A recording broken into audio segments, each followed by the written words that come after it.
It's the last NASCAR video of 2019, last NASCAR video of the decade, and what better way to end out 2019 than to talk about spoilers? Because that's a huge talk. So I haven't really said much about NASCAR throughout the off season. There's been some stuff that has happened, but otherwise it's been stuff that really I don't really want to cover, and other people have covered, so that's fine. But so today, early this AM, news broke from Adam Stern, very credible source, that in the next few weeks NASCAR would announce a 2020 short track package to improve the racing at those tracks. So as we all know, in 2019, racing at smaller racetracks was very poor, very just kind of non-existent. There wasn't really much great racing at tracks shorter than 1.5 miles. I think the best short track race this season, but besides Bristol, because Bristol wasn't like broken by the package at all, the best short track race might have been Loudon, and that wasn't even great. So NASCAR knew, hey, we have to change something. Um, and especially since ISM is the finale, and we saw how the fall race at ISM went, they do not want another catastrophe like that happening, I'm pretty sure.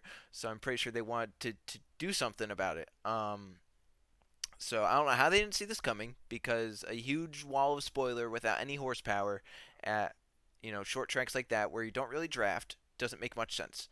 But they noticed it after the season, after of course every short track race was horrible. And they have said that the reports are there's going to be a new package which includes a different size spoiler and a different splitter.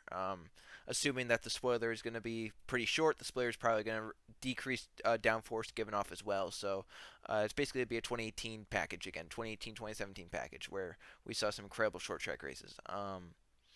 So that's a good step, because for the longest time I've been saying it's just a spoiler. What's costing so much money to just cut half of it off?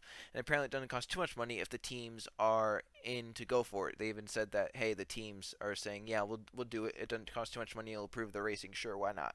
But now the question is, where will it be used? Most of the people are guessing it'll probably be used at the 750 horsepower tracks, which would be all tracks smaller than Darlington, I think, and the road courses. Um, so that would be Loudon, Dover, Phoenix, Martinsville, Bristol, Richmond, Watkins Glen, Sonoma, and I think the Roval as well. So about 9 tracks. In my personal opinion, there are a few more that can use this as well. Add on to those ones, you can add on Darlington. You should also add on Pocono probably, and you can maybe make a case for Atlanta. Um, but other than that, I guess the other tracks are set in stone with the 2019 package again.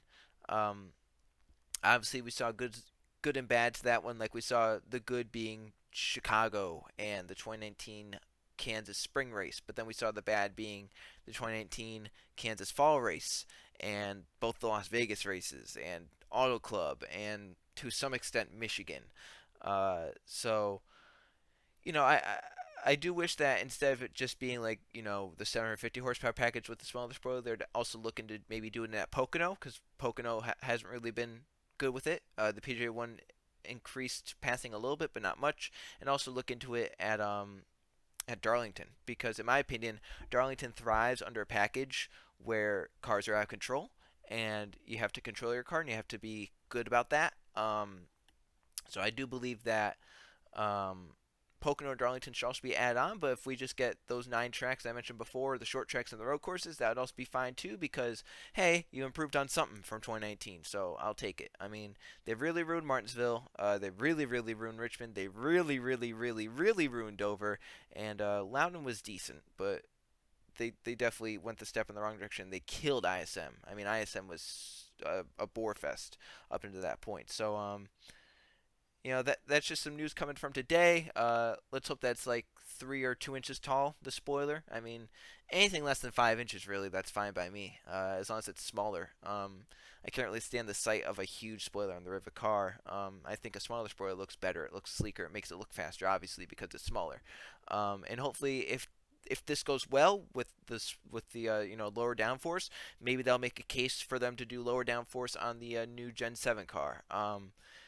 The, as people have seen before, there were tests with the Gen 7 car at ISM. They ran one day they ran a really really big spoiler, and then the next day they ran a really really small spoiler, um, which was funny because like everyone was like, "Oh my God, small spoiler, it's back! Oh my God!" And I really hope that Joey Logano was saying like, "Oh, there's more in the driver's hand," and he kind of went like he took a tour around the car and said, "Look at that," and it's a small spoiler, and he's like, "That's like it's really good. It makes it really really hard to control. It's really fun. It makes it more fun for the drivers." I'm like, "Please, Joey, just say that to NASCAR. That like it's more fun for the drivers, and if it's more fun for the drivers, it's probably more fun for the fans. Let's be honest."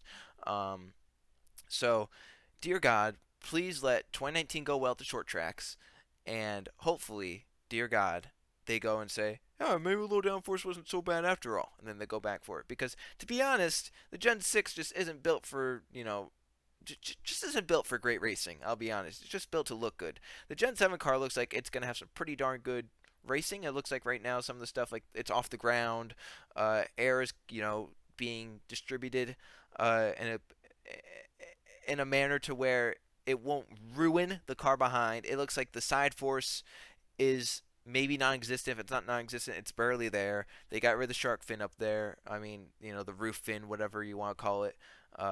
So honestly, I mean, the Gen 7 car looks amazing. It looks like it will be for good racing. It looks a lot like a mix between Gen 6 and Gen 4. It looks cool like Gen 6, and it looks like it'll race cool like Gen 4. So hopefully, dear God, though, that they go to a smaller spoiler. I mean, don't get me wrong.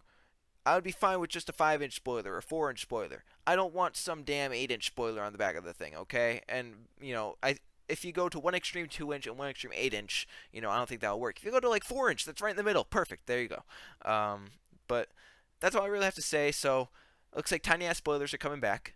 Um, it looks like they'll be run at, once again, Richmond, Martinsville, Bristol, Dover, ISM, Loudon, and then the three road courses: Sonoma, Watkins Glen, and the Roval. So that will, I think, 110% improve the on-track product at those racetracks. It's definitely not going to hurt it. So I can tell you that right now. So yeah, that's all I really have to say. Maybe if we're lucky, it'll also be added in at Pocono and Darlington, but I doubt it'll be added in at Pocono. Maybe Darlington if we're lucky. Maybe like something like that, but I doubt that too.